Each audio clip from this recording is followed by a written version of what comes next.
Hello, Abnormal Investigations. I've got another encounter for you that was sent in I think you're going to enjoy. This one is by a retired law enforcement officer from the state of Oklahoma. He wants to talk about something that had happened to him. It's been a while now, and he says that he is suffering from a sickness that is terminal, unfortunately. Then he doesn't have many days left, and he wanted to get this out there, so we're going to hurry up and rush this one to get it out for him. And let's see if we can at least learn something from this. And thank you very much for sending this in.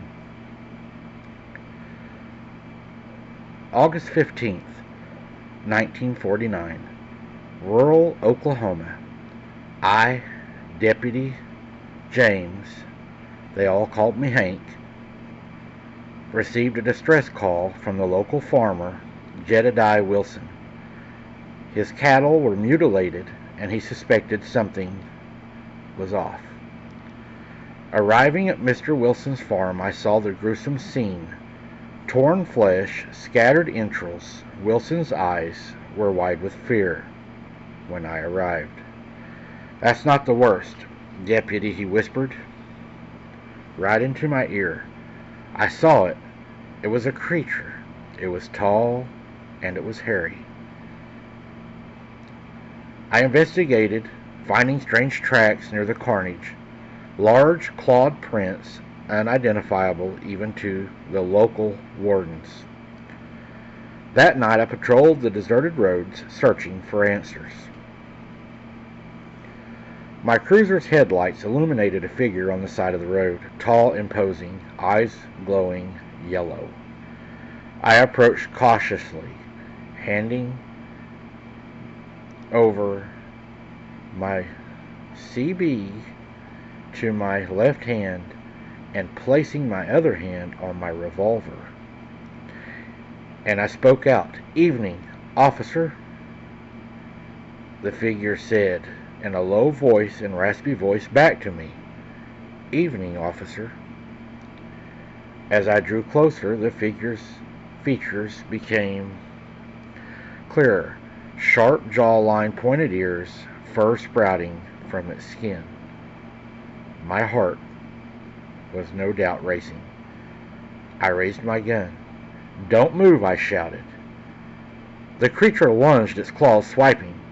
I fired, but it dodged. My cruiser's door was ripped open. I fled into the night, pursued by the beast's snarls and snapping jaws, as it stalked me in the fields and through the trees as if it was a game, knowing it could have had me at any time. But it never did. It just followed. I ran through the darkness, my heart pounding. The werewolf's roar echoed through the night. Its hot breath, I could see it in the cool, damp air between the trees. Suddenly, a farmhouse loomed ahead. I knew them, as I'd worked in this area all my life, and I burst through the door. "Help!" I shouted. It was Jedediah Wilson's wife, Emily, tended to my wounds. Her eyes were wide with fear, as mine were too. I had bite marks through my arm and bite marks through my legs that I'd never even felt. I didn't even know the thing was biting me. That's the weird thing. "What was this thing?" she whispered to me. She started to cry. I was reloading my revolver as fast as I could, dropping bullets onto the ground, and she would pick them up and hand them to me. I hesitated, unsure how to tell her what it was or how much to even reveal to her without her thinking that I was crazy. Wilson arrived, shotgun in hand. "I knew it," he said. "I knew it was coming." Together we barricaded ourselves inside this house. It wasn't long before we heard the claws scraping against the door, snarls and growls filling the night around every window and every door. I said, "We can't stay here, Wilson." And Wilson said, "I agree," with his eyes locked on mine. It was any moment this thing was going to burst into the house and shred every one of us. Wilson came up with the idea that he would go to the back door, turn on the back porch light, open it, slam the door, and as he did, we would all run out the front door to the vehicle sitting out front, hopefully distracting it, sending it to the back of the house, giving us enough time. He opened the door, turned on the light, slammed the door, and he yelled at the back door, making the creature think we were going out the back. "Hurry, come on!" We fled out the front, hoping that it wasn't there, running straight for the car, almost, well, tunnel vision on that vehicle, actually. We jumped into the car, and as we fled into the night, in the vehicle, we looked back, and we were pursued by the creature. We seen it running across the yard and onto the road. It wasn't as fast as the stories that I've read, or people say that it keeps up with the car, because we ran only about 45 or 50 miles an hour, and I watched it disappear down the road. Our only hope now was to reach the nearby town. 3 days passed. I thought the nightmare was actually over. Then horror struck. A 7-year-old girl, we'll call her Sarah, was found shredded and left in a ditch. She was still alive, barely. Rushing to the hospital, I saw the horror in her parents' eyes. The doctor's words were devastating. "She's not going to make it. Sarah's final words will haunt me for the rest of my life." She said the big bad wolf came for me. She passed away that night, surrounded by her family. The town was gripped with grief and fear. The sheriff, once skeptical, now vowed to hunt the creature. But it was too late. The werewolf had vanished. No more sightings and no more attacks ever happened, as if it had fulfilled its twisted purpose. We were later debriefed by men in very nice suits that told us that we was dealing with a pack of coyotes that had rabies. It was left at that, but I had to come out and say what happened.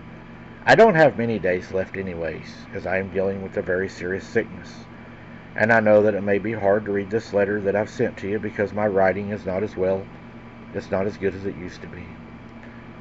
But there's something, Mike, that I needed to tell you. There is something that's very, very important about this. Even though this creature never came back and it never killed, there was something that happened that you covered that actually made me come to you. There was an attack on a little boy that happened in southern Oklahoma, where it was blamed on a family dog that was found, that they said that it was a stray that was brought home. I think you know what I'm talking about, Mike. I believe this is the same creature because this is the same area. I believe it came back, and I believe it struck again. And now I believe it will lay dormant again, as it did for many years after we dealt with it, until the generation passes and it can get away with another kill. Just a theory by an old flatfoot. I hope at least this will save somebody's life and bring awareness. Thank you for sharing my story and taking the time, Mike, to read my encounter. I'm very honored to read that. I'm not going to say the name. If you all follow my channel, then you know what story he's talking about. I'm going to leave that little boy alone and let him rest. I don't want to keep dragging him up and his family. But if you watch, and you'll know exactly what he's talking about. And he may be onto something. These things, again, may be opportunists. And they know, and they're very intelligent, and they know what they can get away with and what they can't get away with, and how they can do it and when they can do it. And we've talked a lot about this, guys. Guys, I'm very appreciative of you guys supporting the channel, supporting me on my boots on the ground. They've got pretty hot lately. Who knows what they're going to do, if they're going to continue or if they're going to drop off. Sometimes you find these hot spots and they'll be hot for a while, then they'll go cold, and you got to, of course, find another spot. But I hope you all are at least enjoying spending the time with us in the woods and what we are finding. I'm enjoying doing the Thursday boots on the ground, which you're seeing this the day after. It will release the day after. And then doing the Monday sit-downs and breaking down the boots on the ground from Thursdays. I hope you all are liking the Monday sit-down and breakdowns. Guys, I want to thank you very much for joining me tonight. And again, keep your head on a swivel. Don't be something's dinner. And if you haven't subscribed, it don't cost a thing. Hit that subscribe button, ring that bell, select all, as Hunter said, so you don't miss one thing that we're going to be uploading. Thank you so very much, guys. Love and miss you so much, Hunter.